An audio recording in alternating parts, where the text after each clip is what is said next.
رئيس الوزراء كحجانك حكومة فدرالك Soomaaliya mudane Mahdi Maxamed Guulad Khadar ayaa maanta magaalada Muqdisho ka daafray shirka caalamiga ah ee waxbarashada sare oo diiradda lagu saarayo hanaanka waxbarashada sare ee bulshooyinka colaadaha ka soo kabanaya. Shirkan oo sanadkiiba mar la qabto qabanqaabadiisana ay leedahay jaamacadda ummadda Soomaaliyeed ayaa waxaa ka qayb galay wasaaradda waxbarashada iyo qorsheynta xildhibaano safiiro xeeraryaha qaranka iyo aqoon-yahano ka socday jaamacadaha gudaha iyo dibadda waxaana laga filayaa natiijo wanaagsan oo ka qayb qaadanaysa horumarinta hanaanka waxbarashada sare. ugu horeyntii ra'iisul wasaare ku-xigeenka xukuumadda Soomaaliya oo shirkan daafray ayaa uga mahad celiyay gudoomiyaha jaamacadda ummadda Soomaaliyeed qabanqaabada kulankan muhiimka ah wuxuuna ka qaybgalayaasha kulankan kula dardaarmay in ay maskaxdooda sheelaan saddexda maalin ee shirkani soconayo ay soo saaraan natiijo kaabaysa horumarinta waxbarashada sare ee curinta iyo cilmi baarista iyo aragti in la yimaado maanta lagaga tashanaya iyo dal burburay sidoo uga soo kabtaa doorkeeda ku yeelan kartaa inay ka soo bixi doonaan xuluul iyo talooyin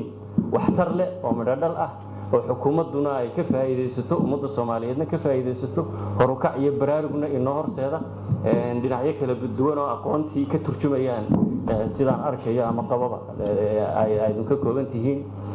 aad baan idinku hambalyeeynaa saddexda cisho shaqo weyn baa idin taal waxaan rajaynayaa Ilaahay idinkiisa in xulul madhadhal oo aan ka faa'iideyno wax wada tar inoo wada yeeshaan ay sidoo kale gudoomiyaha jaamacadda ummadda Soomaaliyeed Maxamed Axmed Jimcaale oo hadal jeedinta qaatay ayaa tilmaamay in shirkan qodobada ka soo bixi doona ay yihiin kuwa lagu horumarin doono waxbarashada sare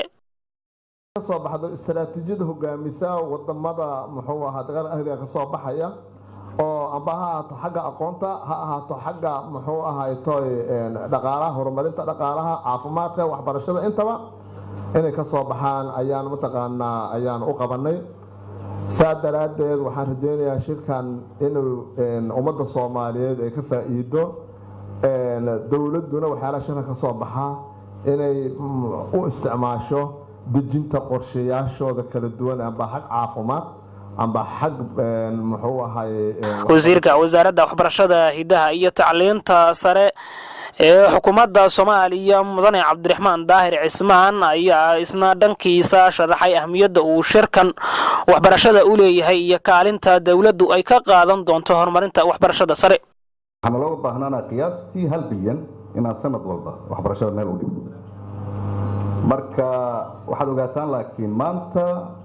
waxbarashada qoondada u sameeyay oo dawladda ay bixinayso inay tahay 7 milyan marka haddii nalaga sugayo 1 bilyan